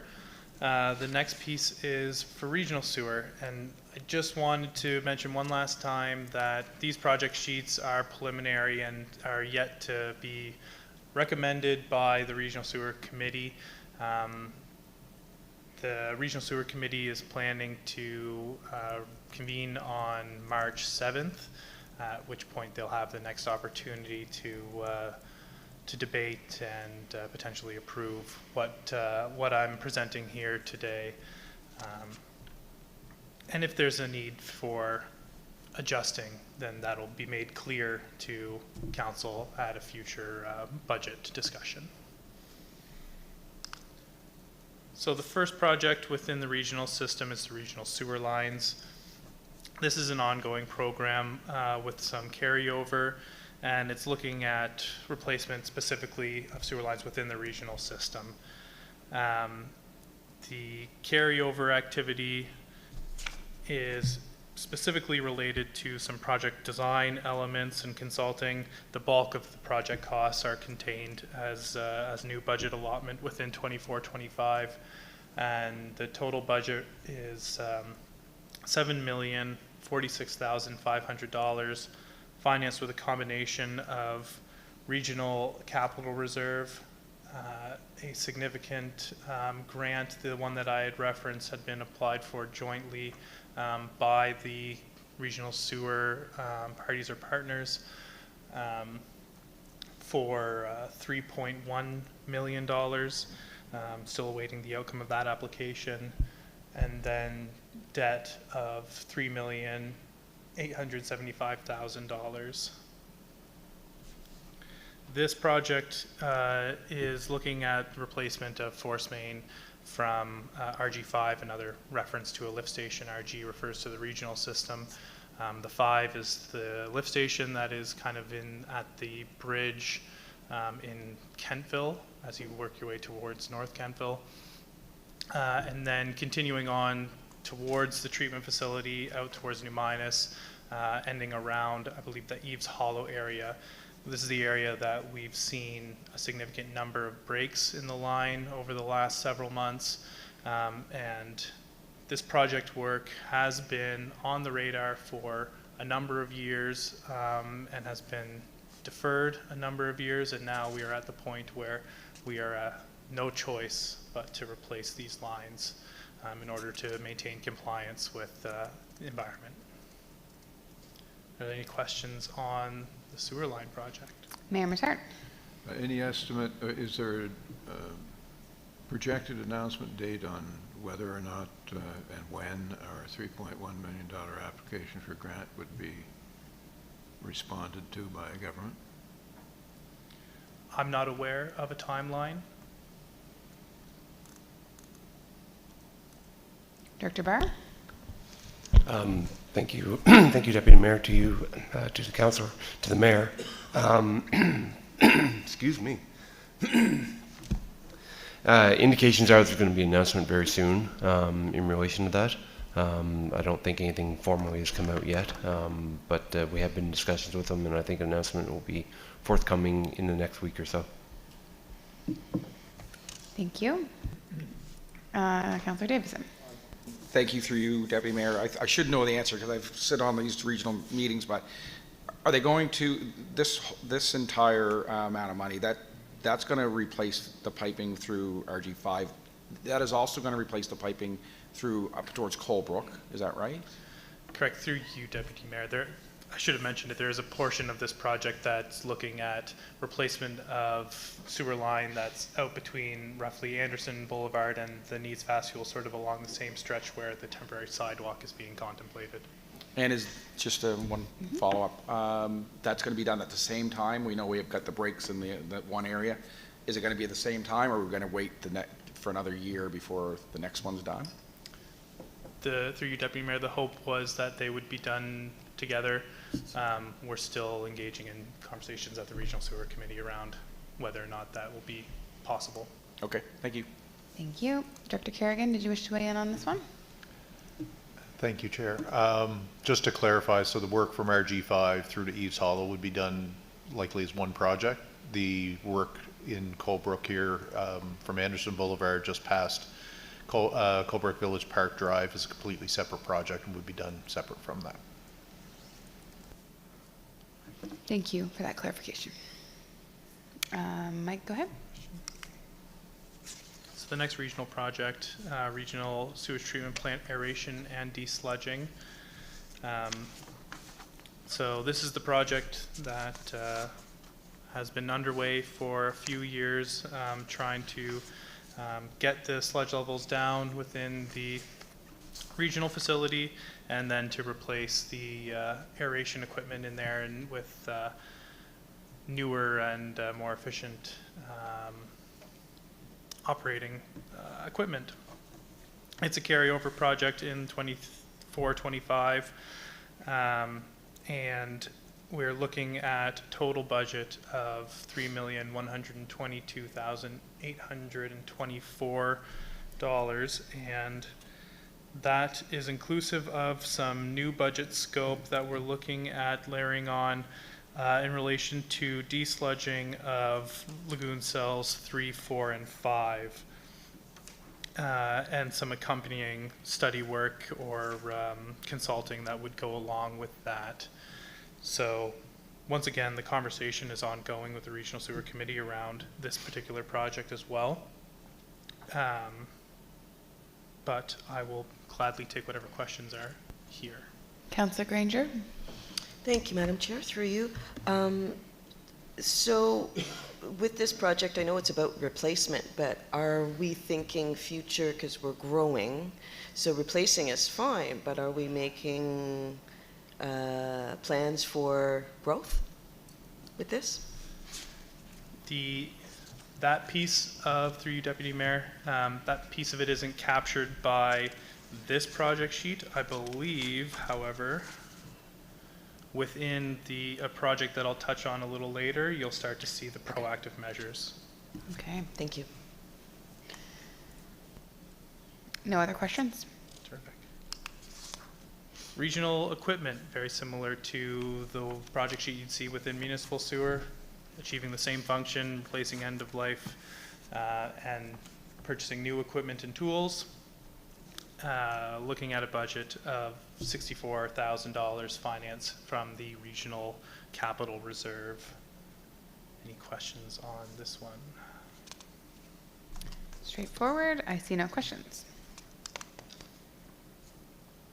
Regional consulting and studies, a carryover or now deferred project, and it's looking at study work related to inflow and infiltration, now planning to take place in 25-26. Budget of $70,000 to be financed from the regional capital reserve in the future. Are there any questions on that type of study work? Any questions from council? Okay, I see none. Regional lift station upgrades, an ongoing program, once again, fairly similar, but it's specific to the regional system, replacement of end-of-life regional lift stations and components, looking at a budget of $415,000 to be financed from regional capital reserves. And in 24-25, looking at RG5 and RG6 for upgrading, along with a pilot program to install what's referred to as wet well wizards over the 5-year capital plan in RG3, 7, and 6, which would improve aeration and to break up fats. Looking at as well the need for 2 permanent generators, security monitoring upgrades, also going forward in 24-25. Any questions on the lift station project? Councillor Granger. On the wet well wizards, or? Thank you. Just wondering if these generators are they like Generacs, so if the power goes out, these kick in, or are they just regular generators, or? I'll just direct that over to my colleagues in Engineering Public Works. Thank you, through the chair. I'm not sure if they have automatic transfer switches or not in our budget pricing, but that's something we would have to look at based on the actual tender price, and that comes back when we look to purchase these, of whether we can have automatic transfer switches with them or not. Does that answer your question, Councillor? Yeah, Perfect. thank No other questions.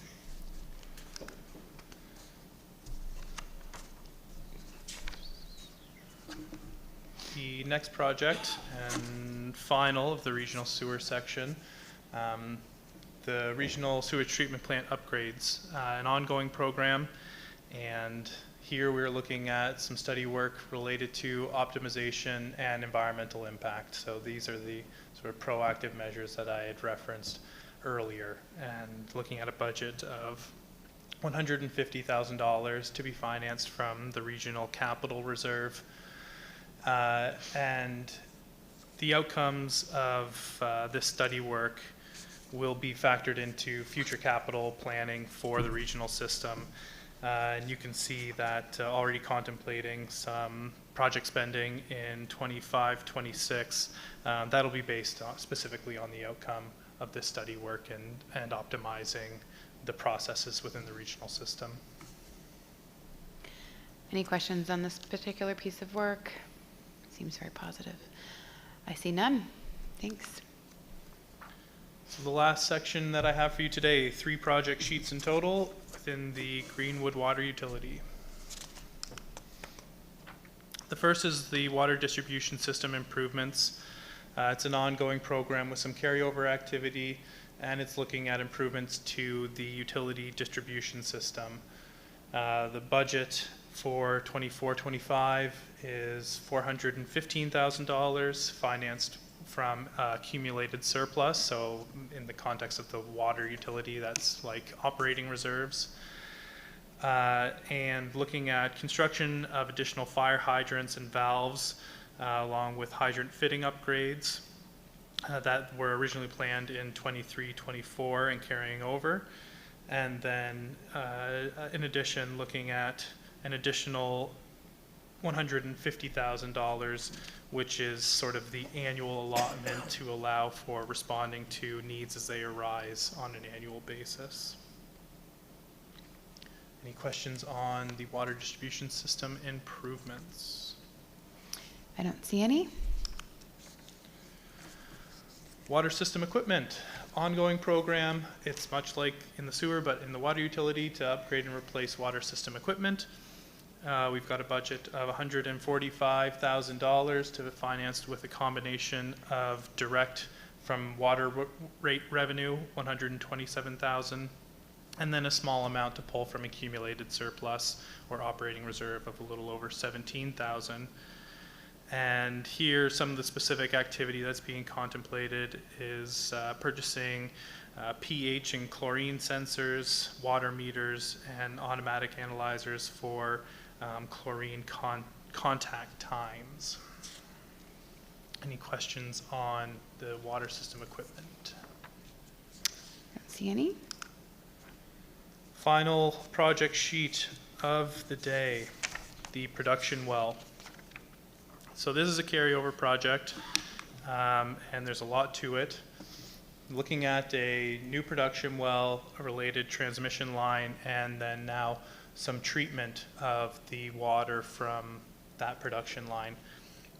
Earlier planning for this project contemplated the new water source being pumped directly to existing treatment facilities, treating there, and then allowing it to enter the water network from there.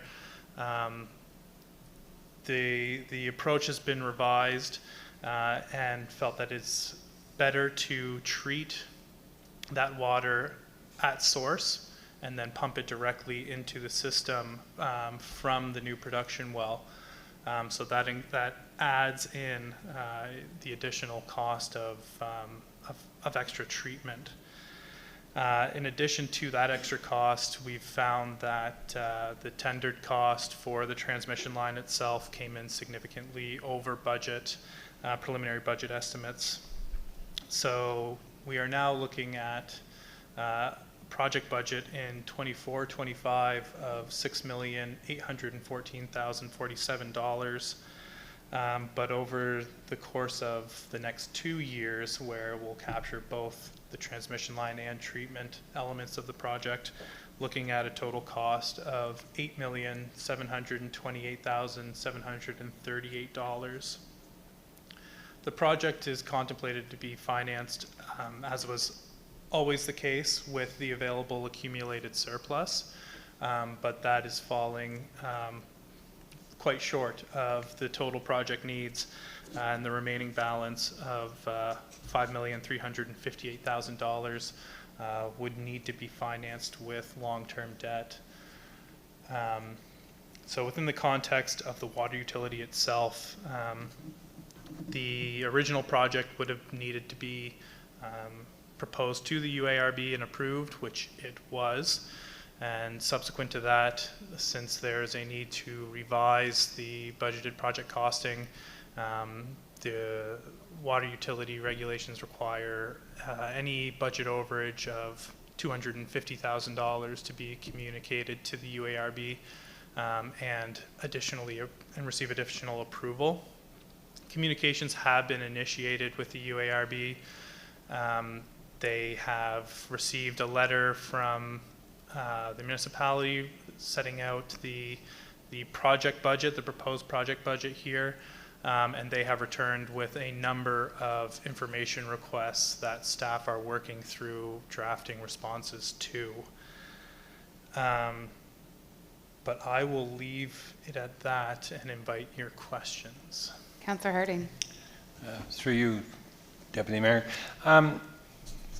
Is some of this going to have to be retendered, or is any of it been retendered yet, or because of the cost overruns, will it be a new tender put out for all of it?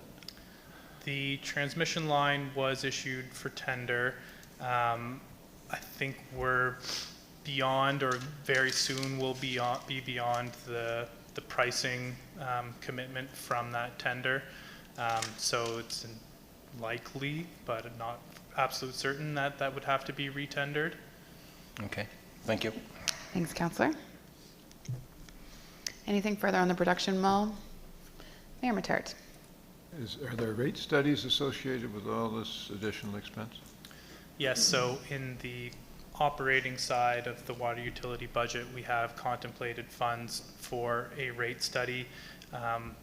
Conducting a rate study was always the intention to be paired with this significant project. It was always believed to be a significant project for the water utility and would require a rate study as a result. So that is in the plans. Okay, thank you. Okay. Anything further from council? Committee? Okay, we're good. So just to conclude the presentation and have a slide to end on, I wanted to just put forward a little bit of a reconciliation, if you will, of the total capital budget cost of $43,178,151, and adjusting that for what is actually direct municipal cost. And I wouldn't treat this as an exact science, but it should be at least reasonably close to where that would lie. So you look at taking off any of the third-party grant financing that's made available. You look at removing the shares within the regional sewer system that are attributed to the other partners of that system. Remove other non-municipal sources of revenue that are being contributed towards these projects. And you see we end up with a net municipal cost of just under $22 million on that original gross budget of over $43 million. And then I have a breakdown of where those costs would be allocated across the general rate, municipal sewer, and the water utility. And just further to the fact that this is not an exact science, when you look at the fact that we're pulling out the regional shares, the other partners, that reduces the total capital cost requirement for the municipality, but then what it doesn't factor in is, for example, IMSAs like King's Transit and Valley Waste, where we are significant partners within those operations and they have their own capital needs as well. So that's the end of the presentation. I would happily entertain any further questions if there are. There are. Mayor Matart. That's a very useful slide. Is that available for us? Certainly. Okay. I just wanted, if I may, Deputy Mayor, to congratulate Mike and the rest of staff, because this looks like this is a very forward-looking budget. I mean, it also has to look a bit backward. We have some sins of the past to atone for, not necessarily ones created by this council or even previous to. But congratulations on the necessity of both looking backward to atone for those, bring us up to a square one position so that we can proceed with the progress that's represented by the projects that are all forward-looking. That augurs well for this municipality from my point of view. So congratulations and thank you for your presentation. Thank you, Mayor. Yeah, I agree. It's both forward-looking and also addresses a lot of the stuff we laid out in our strategic plan 3 years ago, and even 7 years ago. Those projects the carry-through is quite amazing to see. And yeah, thank you, staff, for your hard work. And this is just the beginning of budget. So we'll see you again soon, and really appreciate your 45 project sheets. Is that what you said? 48? 47. 47. Appreciate your attention to detail on every single one. Councillor Harding. Through you, Deputy Mayor. Thank you for all the hard work everybody's put into this. Just seeing the carryovers, I won't be surprised that there'll be more carryovers come down the road, because trying to get contractors and people to do work is very challenging out there. So, but it's a good picture of moving forward. Thank you. Thank you, Councillor. Okay, where's my agenda? I think at this point, anything else? Mr. Livingston, you're good? That's all. Okay. A motion to receive the presentation for information. Moved by Councillor Allen, seconded by Councillor Davison. Any discussion on the motion? Seeing none, all in favor or otherwise, please speak now or vote now. We're not going back to verbal voting. Yeah, June. You all right down there? The motion carries unanimously. Thank you. Is there any other business to come before this meeting? We have no public present, some public kind of. Any comments? No? At this time, I take a motion to adjourn. Councillor Davison and Councillor Granger, thank you. Please indicate your preference at this time. And you're invited to stick around for lunch, which will be here at 11:30, so not too long. Thank you, everyone. Thank you, staff, and enjoy the rest of your day.